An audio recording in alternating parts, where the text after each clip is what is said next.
Great. Well, thank you. And if there's any problems with my slides or I have a slightly dodgy microphone, just let me know if I suddenly disappear. So fingers crossed it all works out okay.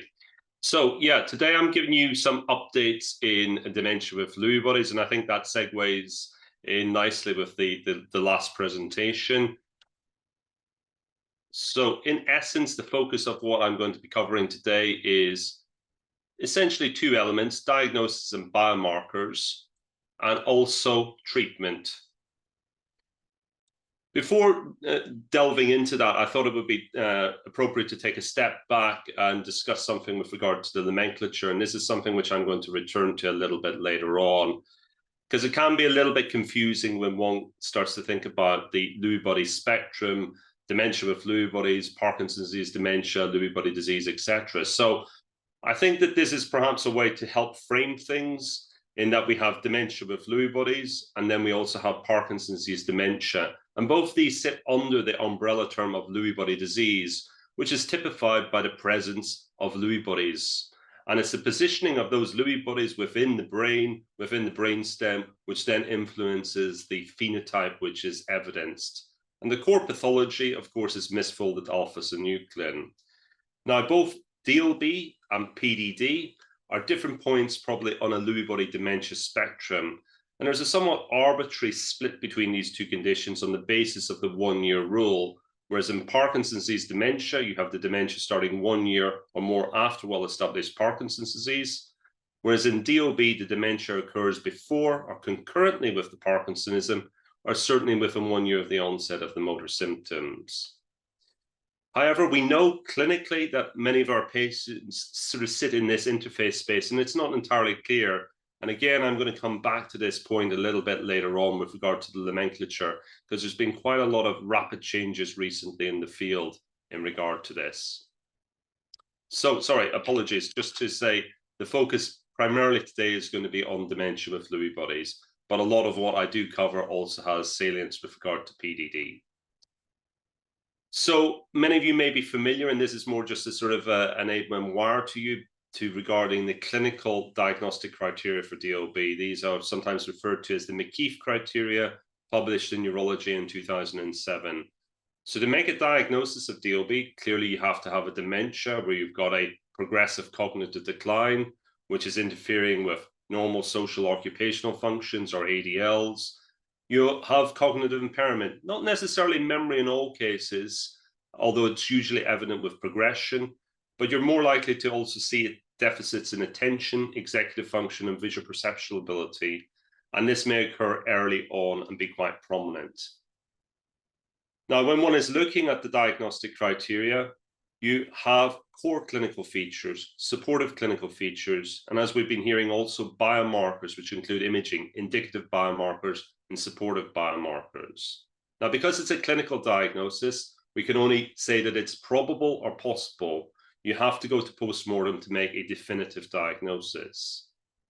To make a clinical diagnosis of probable DLB, you need 2 or more of the core clinical features of DLB, with or without indicative biomarkers, or perhaps just 1 clinical feature with 1 or more of the indicative biomarkers.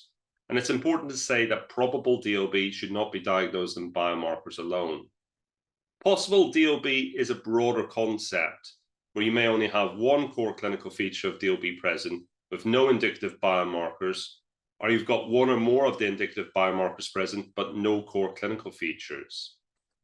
So let's just briefly turn to core clinical features. Just as I say, I appreciate a lot of you are aware of this, but just to remind those of you who perhaps are less familiar or don't deal directly with DLB.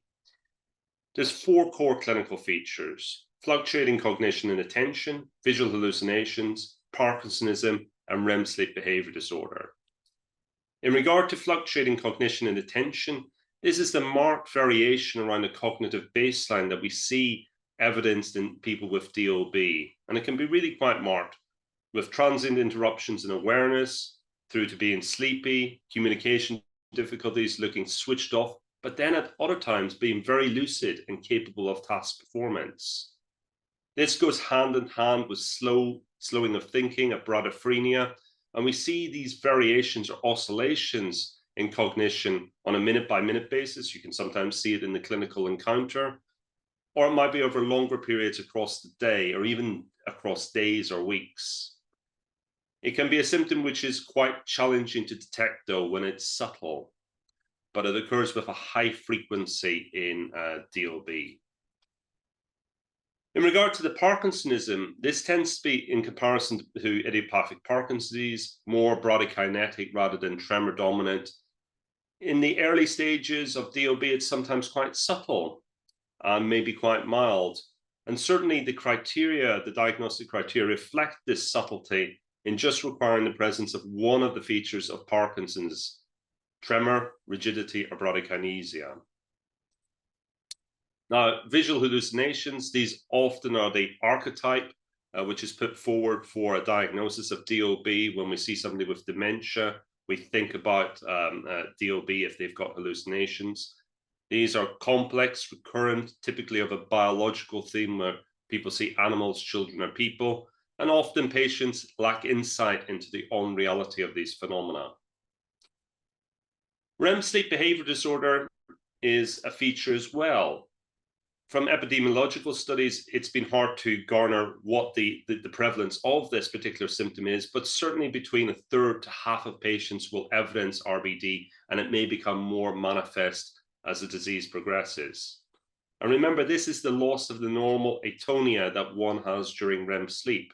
And this leads to the acting out of dreams, thrashing around, shouting out, potentially even falling out of bed or injuring bed partners. Often the dreams are of a violent, chasing, or vivid nature, and this can be quite a challenging symptom.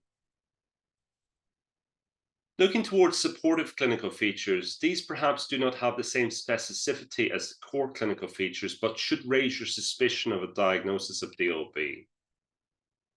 There's quite a raft of these, ranging from motor, autonomic, through to neuropsychiatric, so things such as neuroleptic sensitivity, postural instability, orthostatic hypotension, loss of sense of smell, hallucinations in other modalities besides visual, systemized delusions, depression, anxiety, and apathy, hypersomnia. But as you can see, these are symptoms which can occur in other conditions as well, so hence why they're supportive clinical features. Moving now to indicative biomarkers, I'm not going to dwell too long on this given the excellent previous presentation, but really to highlight that there are two major imaging modalities: dopamine transporter imaging, where we see that loss, that bilateral loss in DLB patients compared to Alzheimer's controls, and also MIBG imaging, where there's that loss of the sympathetic drive to the cardiac tissue, which is evident in DLB patients, whereas it's normal in Alzheimer's patients. And these can be used to differentiate the conditions. The third indicative biomarker is polysomnography, and this is the gold standard for determining whether there is the presence of REM sleep behavior disorder. Now, again, I won't dwell on this too long. As we've heard, the DAT scan has got a lot of antecedent evidence to underwrite it as a modality. This is just the example of the pan-European study led by John O'Brien and Ian McKeith, which certainly suggests that it had a sensitivity of 80% and a specificity of 90% in differentiating probable DLB from non-DLB. Importantly, when one moves to gold standard autopsy diagnosis, this holds out. And indeed, the FP-SIT scan or dopaminergic scan, the dopaminergic transporter scan, may have a higher specificity compared to clinical diagnosis, so might be better in ruling in the diagnosis, i.e. less false positive diagnosis with FP-SIT. The other important point which I'd just like to highlight is that, okay, it's great, but remember that approximately 10 to 20% of pathologically confirmed DLB cases do have a normal FP-SIT scan at antemortem. And this is something which I'm going to pick up later. Nevertheless, the DAT scan is licensed for use for the diagnosis of DLB, and that's in the UK, Europe, and also the US. There is similar data for MIBG. We perhaps use this modality less in the UK, although it has got significant traction in countries such as Japan. It has similar sensitivity and specificity in regard to the diagnosis of DLB versus non-DLB dementias, such as Alzheimer's. And again, compared to neuropathological diagnosis, it maintains this sensitivity and specificity. So looking to the supportive biomarkers in regard to DLB, these raise again your suspicion that the person might have DLB, but maybe just don't have that same diagnostic accuracy that comes with the indicative biomarkers. So the first of these is structural imaging. There is a tendency for DLB patients to have the reasonable maintenance or preservation of their mediotemporal lobe compared to Alzheimer's patients. So if a patient is sitting in front of you who has got evidence of cognitive impairment, but on structural imaging has an intact mediotemporal lobe, I think one of the differentials needs to be considered is DLB. However, it's important to say that not all DLB patients have intact mediotemporal lobes. Indeed, amongst the oldest old with DLB, you will see this atrophy. Furthermore, we know that when there is mediotemporal lobe, and it's specifically hippocampal atrophy, that this is associated with amyloid beta plaques and neurofibrillary tangles in DLB. So speaking to an Alzheimer co-pathology, again, something which I'm going to touch on later. We've heard a little bit about functional imaging. There is a stereotypical pattern which is seen in DLB patients versus Alzheimer's patients, say hypometabolism on FDG PET or hyperperfusion on SPECT HMPO imaging. But I think one of the notable things which is coming to the fore now is the recognition of the cingulate island sign, which is evidenced on FDG PET imaging. And this is the relative preservation of the cingulate in DLB compared to Alzheimer's. And when one takes a look at the cingulate island ratio, that is the posterior cingulate uptake of FDG compared to the P cuneus and cuneus, what we can see is that this can differentiate DLB versus Alzheimer's with a high degree of sensitivity and specificity.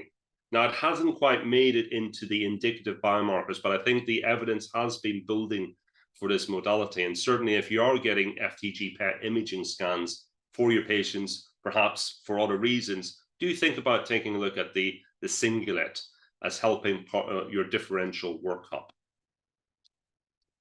The other supportive biomarker is EEG, and there's often a stereotypical slowing of the EEG, as we call it, within the pre-alpha or theta range that you can see in DLB patients. And you can just see this on the tracing here visually compared to an Alzheimer's patients. And this slowing occurs in the majority of people who have got DLB compared to a minority of people with Alzheimer's. Although as Alzheimer's disease advances, there's often slowing becoming evident in the EEG of those patients.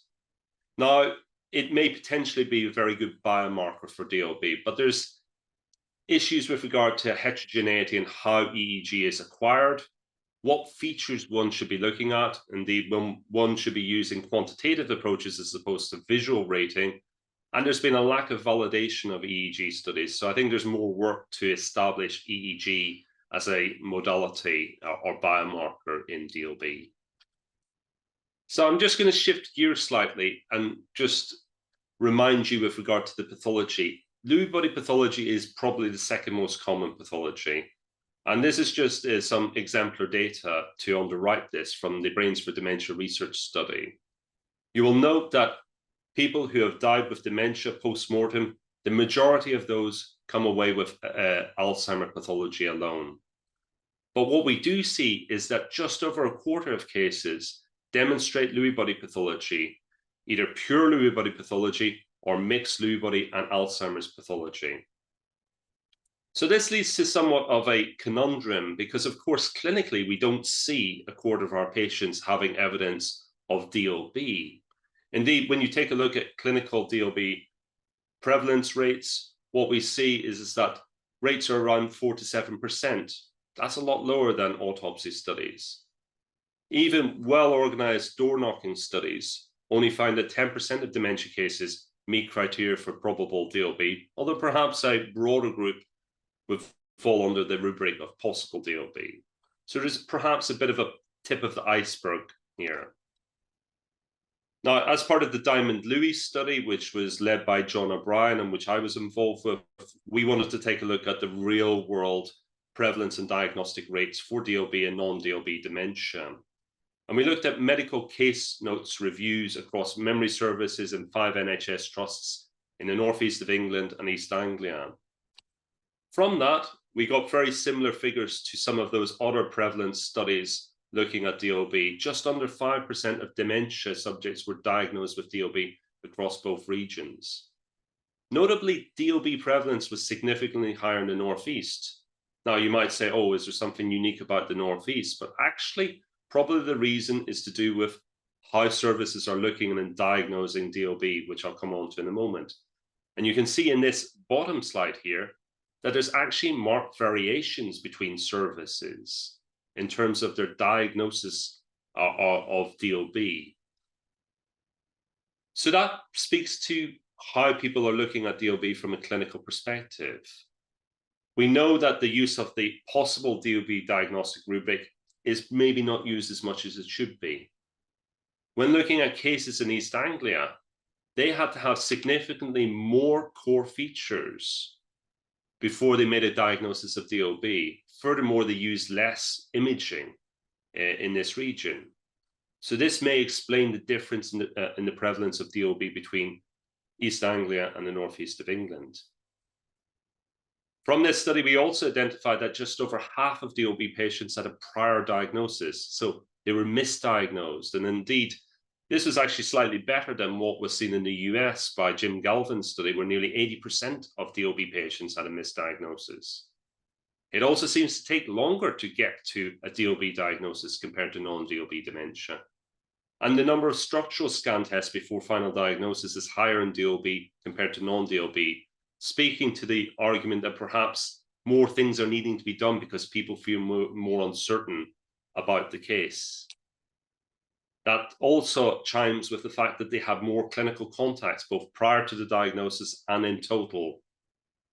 And furthermore, when one looks at cases who are MCI, we don't seem to be seeing the same rates of DLB compared to non-DLB. Why is it important to make a diagnosis? Well, it's becoming increasingly clear that there's poor outcomes associated with DLB. Your time to first hospitalization is quicker after diagnosis compared to Alzheimer's. You use more acute hospital resources compared to Alzheimer's, and your survival is shorter. So we've clearly got problems in the diagnosis of DLB. Now, some of that might be lack of awareness of differing cognitive profiles. So globally, here we can see an AD and a DLB patients with very similar MMSE, but on the subdomains, the cognitive subdomains, they may be quite different, particularly visuospatial. However, I probably think this is less of a factor because in the majority of services were well tuned at looking at the cognitive subdomains. So I don't think that that is feeding into this. I think perhaps what is more an aspect is atypical presentations and the routes in that patients may develop DLB. And this is something which I'll speak to a little later. And our patients present in a heterogeneous way as a consequence. As I mentioned before, it can be difficult to recognize or define these cognitive fluctuations, particularly when they're subtle. And certainly given that a lot of DLB patients are diagnosed or certainly seen within memory clinics or psychiatric services, there may be a lack of confidence in assessing subtle motor symptoms. And there may not be time to ask about some of the other core supportive clinical features. On the physical side, the autonomic dysfunction, asking about sleep, loss of sense of smell, and this underuse of the possible DLB diagnostic rubric, which can be very useful to put in the clinical notes and then follow up again on at a later time point. And of course, the lack of use of biomarkers such as dopaminergic transporter imaging. In the room is the impact of Alzheimer's co-pathology, something which I'm going to come back to again and again. And certainly we know that patients who have got Alzheimer's co-pathology have a different clinical phenotype, which makes them perhaps look less Lewy body-like. Is there practical steps that we can do to improve the diagnosis of DLB? Well, within the Diamond Lewy program, we developed an assessment toolkit for DLB, and you can find this on the website. You just type Diamond Lewy into your Google search bar. It lists in a systemized way the diagnostic criteria for DLB. Furthermore, it also has questions to identify the symptoms of DLB, and these are validated questions for each of the different symptom domains. Here I'm showing cognitive fluctuations and REM sleep behavior disorder. There is also a systemized approach to the assessment of Parkinsonism, which may be helpful for those of us who are less confident in conducting a motor examination. And there's also training and videos available on the website and YouTube. Now, importantly, does introducing an assessment toolkit like this make any real-world difference? Well, we were able to introduce this assessment toolkit into 4 of the NHS services that we'd originally evaluated in terms of the DLB prevalence rates. And what we've seen is that after introduction of these assessment toolkits, this increased the prevalence of DLB diagnosis by about 35%. And indeed, the prevalence of DLB in one region went up to just under 10%. So I think simple, practical things, using the things that you should be using clinically, asking the right questions, all can help improve the diagnosis of DLB. So emerging diagnostic concepts, there's a great deal of focus taking a look at not just dementia, but the pre-dementia states, the prodromal state, or indeed even the preclinical. And certainly there's a lot of traction within the Alzheimer's world of examining these sort of pre-dementia states. Things are perhaps still developing within the DLB sphere. And more recently, there's been the publication of the research criteria for the diagnosis of prodromal DLB. And they remain research criteria because we're still trying to understand this earlier phase. But what is clear is that there's a number of routes into DLB. We are evidencing patients who present with a psychiatric onset. So they may present with late onset schizophrenia-like symptoms, who then manifest as DLB with cognitive impairment and Parkinsonism. We may see patients with severe depression as well, or anxiety, who then develop DLB. We also see people who have got recurrent unexplained delirium, who then develop DLB. And of course, idiopathic REM sleep behavior disorder seems to be a pre-state, and I'm going to discuss this in a moment, for the development of conditions such as DLB or Parkinson's. And finally, of course, we might expect that people have a cognitive onset. So they are presenting with early cognitive symptoms, mild cognitive impairment, who then, instead of heading down the pathway towards Alzheimer's, actually evidence a DLB phenotype. So within the research criteria, there is diagnostic criteria for the MCI Lewy body, as it's called. These map onto standard criteria for MCI in terms of concerns by the patient, informant or clinician in regard to cognitive decline, some objective evidence of impairment, but relative preservation of performance and ADL, so not meeting the criteria for dementia. The key element here is that there is the presence of one or more of the core clinical features to help underwrite the diagnosis of this MCI Lewy body state. Furthermore, there is an attention being paid to biomarkers and which biomarkers might be potentially useful in the prodromal DLB. Now, there's a lot of work going on in this space, so I'm just showing some examples of some ongoing studies here, both taking a look at MIBG, taking a look at dopaminergic imaging, taking a look at EEG. And so far, the take-home messages, excuse me, is that the current biomarkers probably aren't that sensitive, although if they are positive, they're likely to rule in the diagnosis, so have high specificity.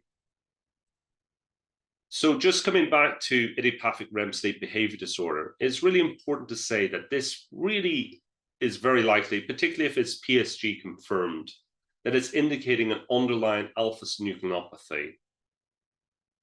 Changes within the brainstem, which are then evidencing those individuals who are going to progress over time to develop DLB, idiopathic Parkinson's disease, multisystem atrophy as examples.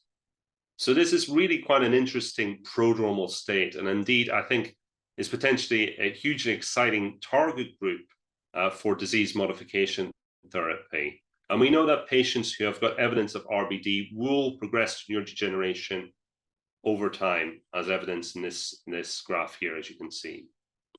So a very important group.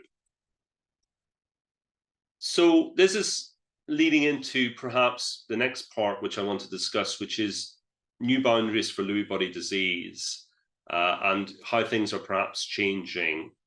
We have the classical phenotypes. I've mentioned DOB, I've mentioned PDD, I've mentioned PD developing into PDD. And of course, there's an intermediate state there of a mild cognitive impairment, a PDMCI as well. But what we're recognizing is that there is a spectrum here. We have people who have got pure alpha-synuclein pathology, and we also have individuals who have Alzheimer's disease co-pathology. Now, this is probably going to feed into the fact that we may generate biomarker stratified phenotypes. And this will have implications for future therapies in clinical trials, whether we might be pushing people towards those trials such as amyloid or tau therapies or synuclein-specific therapies. So I think this is an important mindset at the moment, which is building to take a biomarker-focused optic on things. So looking at the emerging biomarkers in the Lewy body dementia space, well, we know on the Alzheimer's side that things such as plasma p-tau 181, well established, relates to brain levels of amyloid and tau. When one takes a look at DOB, and this is from Dag Arsland's EDOB study, that the higher the levels of the plasma p-tau 181, what we see is that is associated with worse cognition on the MMSE. Other plasma biomarkers, such as GFAP, neurofibrillary light chain, markers of neuronal damage as examples, do appear to increase across different neurodegenerative populations, including DOB, but they're not necessarily specific enough in differentiating LBD from MCI Alzheimer's as an example. So there's still work to be done with regard to the plasma biomarkers. Interestingly, there is other things coming out in the CSF. You may have seen this paper relatively recently suggesting proteomic analysis of the CSF has identified dopa decarboxylase, which can discriminate DOB from controls of Alzheimer's with very high accuracy. And this seems to be holding out an independent sample. So I think this is very, very exciting. And of course, many of you may be aware of the big news or noise in regard to seed aggregation approaches, or SAA. These can be protein misfolding cyclic amplification approaches or real-time quaking-induced conversion, RT-QuIC. And in essence, they take advantage of the fact that alpha-synuclein propagates in a prion-like manner with conformational conversion and fibril formation. So we have here a misfolded alpha-synuclein taken from a patient sample that is then mixed with normal alpha-synuclein, jittered around, and we begin to then get more misfolded alpha-synuclein beginning to build as a consequence. So it's sort of a chain reaction. Now, when you couple that with a fluorescent dye, which attaches to the misfolded alpha-synuclein, you're then able to measure this particular readout. And so it can be enormously sensitive. And what we are seeing certainly is that these approaches using the CSF RT-QuIC or PMCA can differentiate Parkinson's disease, DOB, and other Lewy body conditions with very high sensitivity and specificity. Indeed, this has been taken forward in the fantastic Swedish biofinder study from Lund. And really very interesting, they had a group of memory clinic patients who had CSF sampling, and they had measurements of certainly the amyloid and also the tau parameters. And they also looked at the SAA, which is a marker of Lewy body pathology. Now, what is notable is that just under a quarter of their memory clinic patients had evidence of Lewy body pathology. And that really chimes with that BDR data that I showed you earlier. Notably, out of those, only 1 in 5 fulfilled clinical criteria for Parkinson's disease or DOB at baseline. But those who were positive, about half had Alzheimer's pathology as well. And if you've got this Lewy body pathology, you decline faster, you get hallucinations and motor symptoms. So this is really, really reinforcing that, yes, Lewy body pathology is more common than we think. The other interesting analysis, which is coming from the biofinder study, is in cognitively unimpaired adults. And what we can see here is that just under 10%, well, actually 8% here, had evidence of positivity on the SAA. That's really quite a remarkable figure, and it increases with age as well. Now, if you're positive on the SAA, this goes along with concurrent Alzheimer pathology, whether that's amyloid or tau or both. And intriguingly, loss of sense of smell is associated with positivity on the SAA, although not Alzheimer pathology. So there's a little bit of an argument coming out that maybe we should be doing smell tests as part and parcel of our workups within memory clinic. The other interesting thing is that if you're positive on the SAA, so it measures up a marker of Lewy body pathology, what we see is that over time, virtually all these individuals will convert to Alzheimer's, sorry, not Alzheimer's, but Parkinson's disease or DOB. So I think this is quite a remarkable way forward in terms of a biomarker. Now, one of the challenges, of course, is that we're not always set up to do lumbar punctures. They are invasive. We don't have the infrastructures. We don't have the training. So I think people are looking at alternative biofluids or biosamples, whether that be as taking samples from the olfactory mucosa, from the submandibular gland, from saliva, from urine. Serum, of course, is the holy grail because that can be combined with taking a look at the Alzheimer's parameters as well. And certainly we know that there's a lot of, you may see that there has been recent funding to help underwrite exploring whether the plasma biomarkers might be a useful way forward within dementia diagnosis. So I think from a alpha-synuclein perspective, this is also gaining traction, although we're not quite there yet, but there is promising evidence coming out that we can take a look at alpha-synuclein within the serum. Skin has certainly got a lot more evidence at the moment, and certainly is being used in countries such as the US on a regular clinical basis for the diagnosis of alpha-synucleinopathies such as Parkinson's and DOB. And we can see that from this particular very recent paper from Gibbons and colleagues in JAMA, that taking a look at skin biopsies and the phosphorylated alpha-synuclein, which is detected therein, it detects the majority of people with Parkinson's disease, multisystem atrophy, DOB, or primary autonomic failure, but it's rarely positive in healthy controls. So again, another potential biomarker. Now, this is all fantastic, but I sometimes feel that dementia with Lewy bodies as a diagnostic entity is navigating between two very big worlds here of Alzheimer's and Parkinson's, especially with this focus on a very biologically driven framework looking at biomarkers. And indeed, many of you may have seen the recent NIA revised clinical criteria for Alzheimer's disease. And this is a system which focuses in on the biology and the biological staging in addition to clinical. So you may be familiar with the ATM framework, amyloid, tau, neurodegeneration. But the new criteria are also going to bring in co-pathologies, whether that be vascular or alpha-synuclein. But of course, think about this. If you have a patient who is expressing A positive, T positive, and potentially N positive, and you're also alpha-synuclein, is this a DOB patient or is this an Alzheimer's patient under this framework? So I think there's work to unpick this. What is coming out from this is certainly the more positive more co-pathologies which are existing in addition to the Alzheimer's pathology, that is shifting the curve leftwards, i.e. for earlier detections of the condition. So certainly, I think, we may be moving to a much more multi-biomarker quantification to really understand the broad spectrum of these conditions.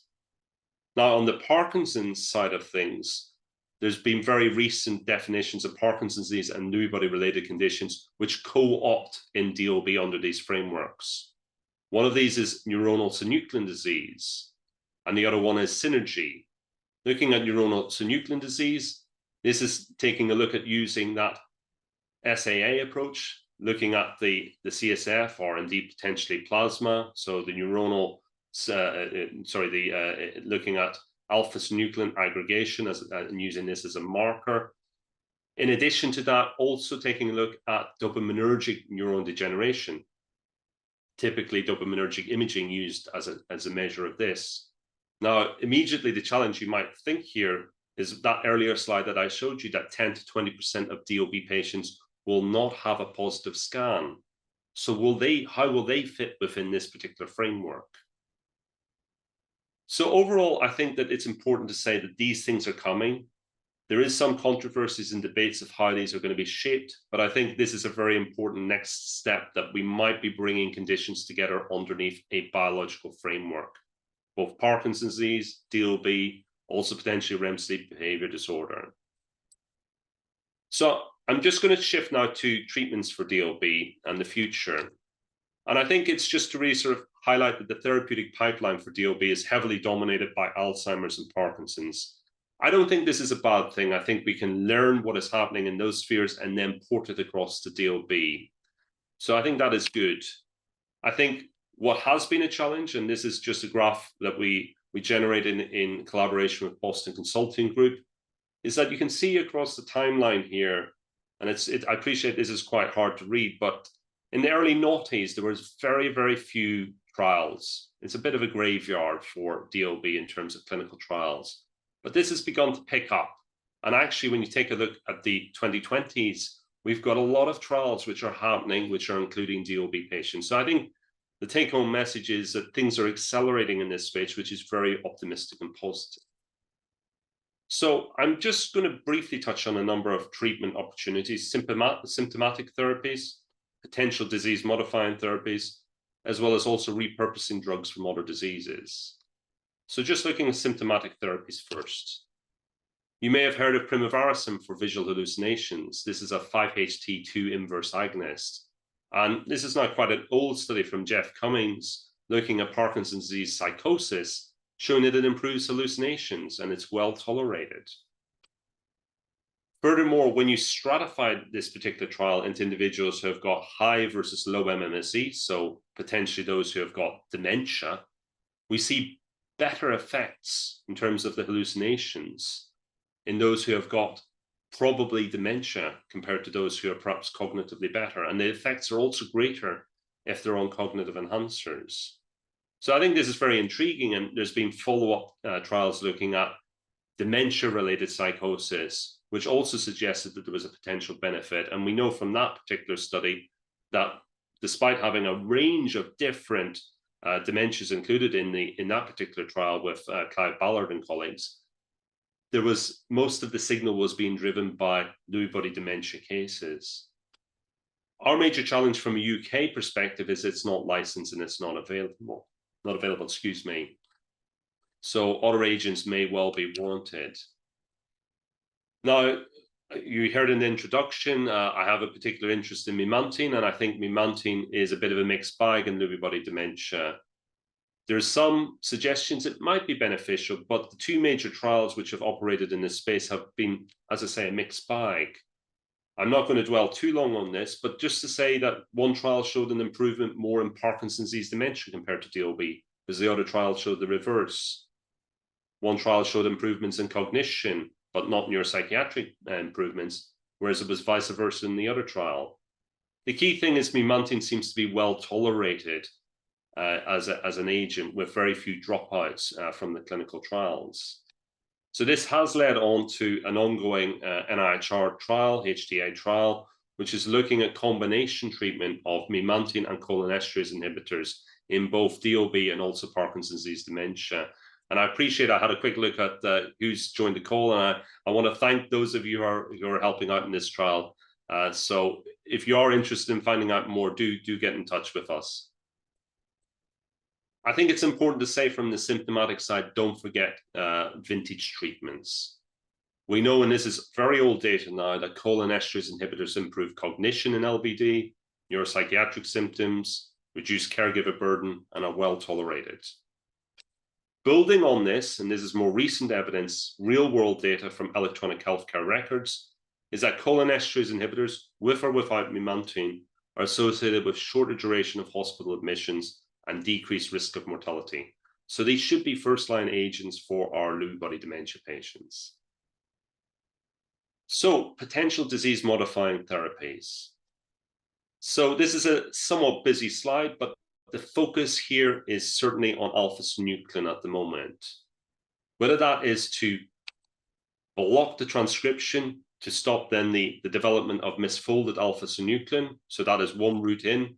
Whether that is to chew up the abnormal alpha-synuclein, so autophagy enhancers such as ambroxol, tyrosine kinase inhibitors is another route in. Potentially limiting the toxic impacts of alpha-synuclein by various enzymes, phosphodiesterase 9, for example, is another route. And one which is clearly gaining traction and chimes with what has been seen in the Alzheimer's world is immunotherapies, the sort of the MABs to get rid of extracellular abnormal alpha-synuclein. And many of you may have seen the Prisinabab, I can never quite say it, Prisinabab, anyway, I will get it right. It's a new agent. There's a trial which has identified that in Parkinson's disease, particularly those patients who have got more advanced Parkinson's disease, it may well help with motor symptoms. We don't know if it could help with cognitive symptoms, however. But I think that's an intriguing recent readout. Another direction of travel is anti-inflammatory therapies, non-steroidals, as well as neflemapod. And I will just speak to neflemapod here because this is directly relevant to DLB and draw your attention to this particular study. So neflemapod is a p38 alpha kinase inhibitor. This particular kinase is linked to forebrain cholinergic dysfunction. It's expressed in microglia and neurons. It stimulates the release of inflammatory cytokines. And when you block it, it can reverse neurodegeneration in transgenic mice. Intriguingly, though, moving from mice to men, as it were, phase 2 trial certainly suggested in mild to moderate DLB that neflemapod might have clinical benefits. And I'm just showing this data here, looking at the clinical dementia rating sum of boxes score, which suggested that compared to placebo, neflemapod had improvements associated with the CDR sum of boxes score. So I think this is quite intriguing, although small-scale data. Furthermore, and this comes back to this stratification idea that we need to be thinking about biomarkers and then stratifying our patients, is that patients who had higher plasma p-tau181 had less of a benefit compared to those who had low p-tau181.